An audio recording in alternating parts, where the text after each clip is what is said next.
I'm a psychologist. I work with people all of the time. Some people want to do what I do without going through all of the schooling. How do you become a life coach without a degree?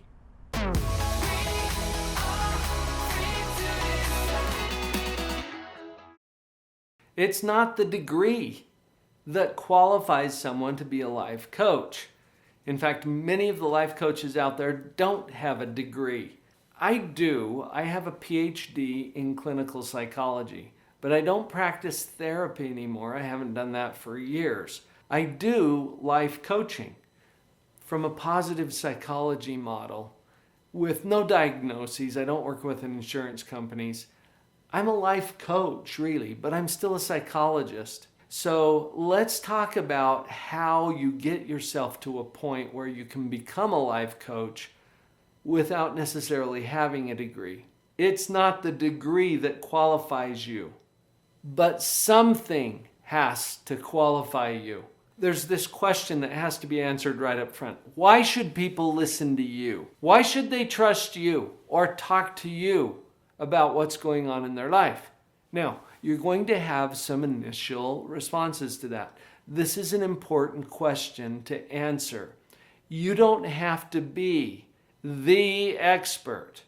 You do have to be an expert for whatever reasons that make you an expert. I license coaches. It's part of my practice and what I do to assist people to fulfill their calling or role in life. Some of my coaches have degrees.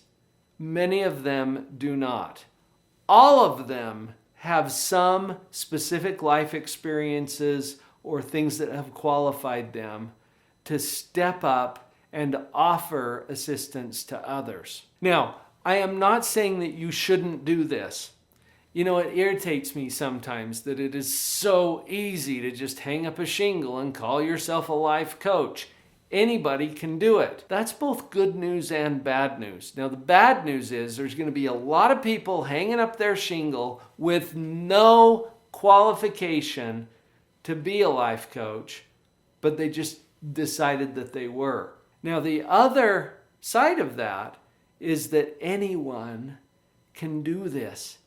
And if you've got a good reason to step up and assist other people because of your unique life experience, because of something that you have a particular area of expertise in, whatever it is, but get clear about that. So I'm not saying don't become a life coach. I'm saying be really clear about what it is you have to offer and what qualifies you to do this. When you get clear about it, it's going to be a whole lot easier for those that you serve to first of all find you, and second, identify why you would be a good fit for them. Now, I mentioned that I work with a lot of coaches. I coach coaches. I license coaches and certify them in my models. I've had a lot of people approach me saying, Dr. Paul, I want to be a life coach. Okay, awesome. Great. Can I help you with that? Yes. Who do you want to serve? Oh, I want to serve everybody. I just want to bless the world, and just increase the quality of life for humanity. Nice, great, lofty, and very vague. We got to get a little more clear about who you're going to serve because you're not a good fit for everyone. In fact, check this out. Just go to liveonpurpose.coach. That's where you'll see some of the people who have actually licensed with me. You've seen some of them here on the channel as they show up and share some of their expertise. You're going to see that there's a variety of people there. This is really good news because I'm not the best fit for everyone out there who wants some assistance with their life. We all teach principle, right? And it's principles that determine all of life's outcomes. Those principles are general and they apply across the board. Whether you believe in gravity or not, it's still going to act on you. So that's what I'm talking about with principle. Now, having said that, I'm not the best fit for everybody. Some people look at me and they think, oh, he's a guy, he'll never understand me. Okay, whether that's true or not, that's going to be a barrier for some people. Some people look at me and say, oh, he's, middle class, white, American. I get put in all these categories that I have no control over, and I'm not a good fit for someone who has already decided that that's not a good fit for them. I speak English. Okay. It's not wrong for me to speak English, but that means I'm not a good fit for someone who doesn't speak English. Do you see what I'm talking about? Who is it that you can serve? Who is your ideal client? You get clear about that, because before you set up a practice and start putting out your shingle as a life coach, you got to know who your client is. One thing that might help with this, just take a few moments to visualize your ideal client and notice who comes to mind, okay? What is their age? What is their gender? What is their ethnicity? What is their language? What issues are they having? What is their socioeconomic status? Okay, think about some of those things. Give them a name. Just make up a name, but one that would fit them. Think of that person as a real person, because that will help you to start structuring your offer in a way that will be appealing to that ideal client that you just identified. And that brings up the next. What are you offering?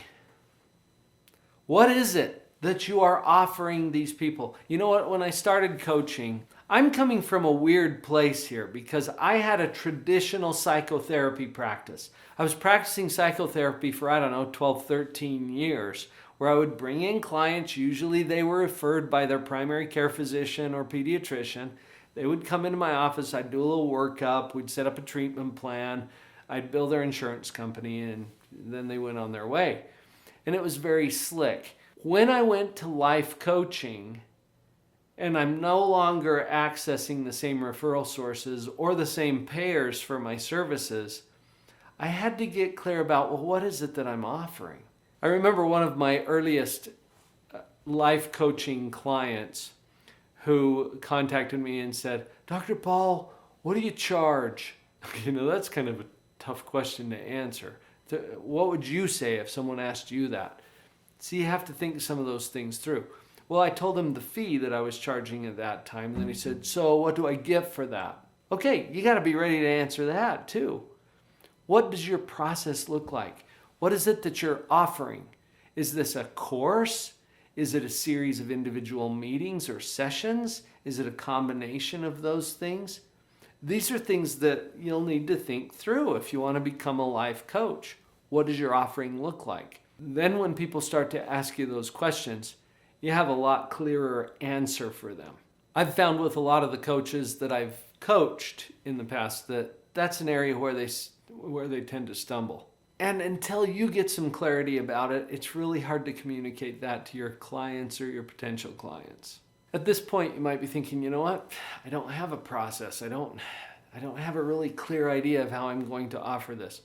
Look, there are people who have already done this. You don't have to reinvent the wheel. There may be ways that you can tap into some of the programs or the certification programs or the curricula that are already developed and become a provider of something that's already been created. That's one of the easiest ways to become a life coach. Find something that's working, tap into that. And the other benefit to that is you get into a community of people who are connected to the same kinds of services and programs. So that opens up all kinds of possibilities for you. Now, the next thing that I would say is stay humble. First of all, let's just be honest, okay? If you're considering setting up a life coaching practice, that doesn't sound very humble. It's like, oh, so you got all the answers now, right? And we tend to be a fairly prideful group as a whole. It's like, oh, come to me. I've got all your answers. If you'll do this thing that I think you should do, then your life will get better. That's very prideful. There's a careful balance that we have to strike as life coaches, where we humbly acknowledge that we don't know everything. To the extent that you can help your clients connect with principles that have been demonstrated through research and clinical practice to actually work, that's helpful. But pretending that you've got all of the answers, not so much. That's a careful balance to strike because of what we already talked about. They've got to have a reason to listen to you in the first place.